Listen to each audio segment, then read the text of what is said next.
পাবনার ঈশ্বরদীতে জমির মালিকের অনুমতি ছাড়াই গাছ কেটে বিক্রির মাধ্যমে এক ব্যবসায়ীর কাছ থেকে ৩৫,০০০ টাকা প্রতারণা করে হাতিয়ে নেওয়ার অভিযোগ উঠেছে।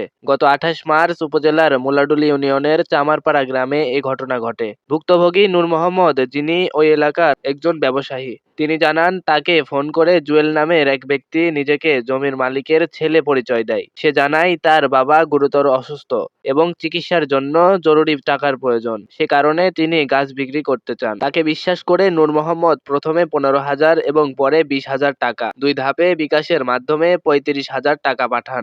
২৮ তারিখে তাক দিয়েছি ১৫,০০০ টাকা, আর হচ্ছে আপনার ৪ তারিখে দিয়েছি ২০,০০০ টাকা। সে মোবাইল বিকাশ নাম্বার দিয়েছে, এজেন্ট নাম্বার, সেই নাম্বারে আমি তার টাকা দিয়েছি। এই দুইবারে ৩৫,০০০ টাকা দিয়েছি। দেওয়ার পর আমি এই যে ৩টি গাছ কাটেছি। এখন গাছ কাটার পর ভাইরা অভিযোগ করতেছে গাছ আমরা টাকাও নিইনি, আমরা বিক্রিও করি না আপনার কাছে। এটা প্রতারণার শিকার হয়েছি আমি চক্রর শিকার হয়ে গেছি, প্রতারণার চক্রর শিকার হয়ে গেছি।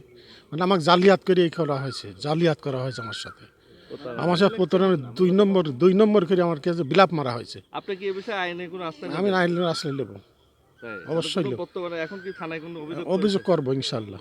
কিছুদিন পর বিষয়টি জানাজানি হলে প্রকৃত ঘটনা সামনে আসে। জানা যায় জমির প্রকৃত মালিক গোলাম কবির একজন আমেরিকান প্রবাসী এবং তার জমির দেখাশোনা করতেন তার আত্মীয় এনামুল হক। গত ১৪ মার্চে এনামুল হক জানতে পারেন যে কে বা কারা তার জমির গাছ কেটে ফেলেছে। এরপর তিনি ঘটনাস্থলে গিয়ে বিষয়টি নিজের চোখে দেখেন। এখানে আমার এই পুকুর পাড়ের ৬০-এর অধিক গাছ আছে, ৬০টার অধিক। মেহগনি, কাঁঠাল, আম, বেল সহ ৬০টার উপরে গাছ আছে।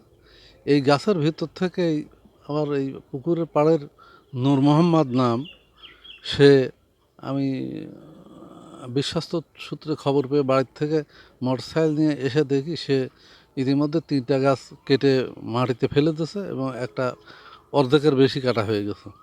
সে অবস্থায় আমি তাকে হাতে নাতে ধরি এবং ধরলে সে বিভিন্ন চতুরতার সুযোগ নিচ্ছে, বলছে আমি আপনার ছেলের সাথে কথা বলেছি বলে আমি গাছ কিনেছি। ছেলে গাছ বিক্রি করার অথরিটি না, আমার ছেলে গাছ বিক্রি করি নাই। আমি ছেলেকে নিয়ে আসছি স্পটে, তো না, এ ছেলে গাছ বিক্রি করি নাই। আমি একজনের কাছ থেকে ফোনে গাছ কিনেছি, তার নাম জুয়েল।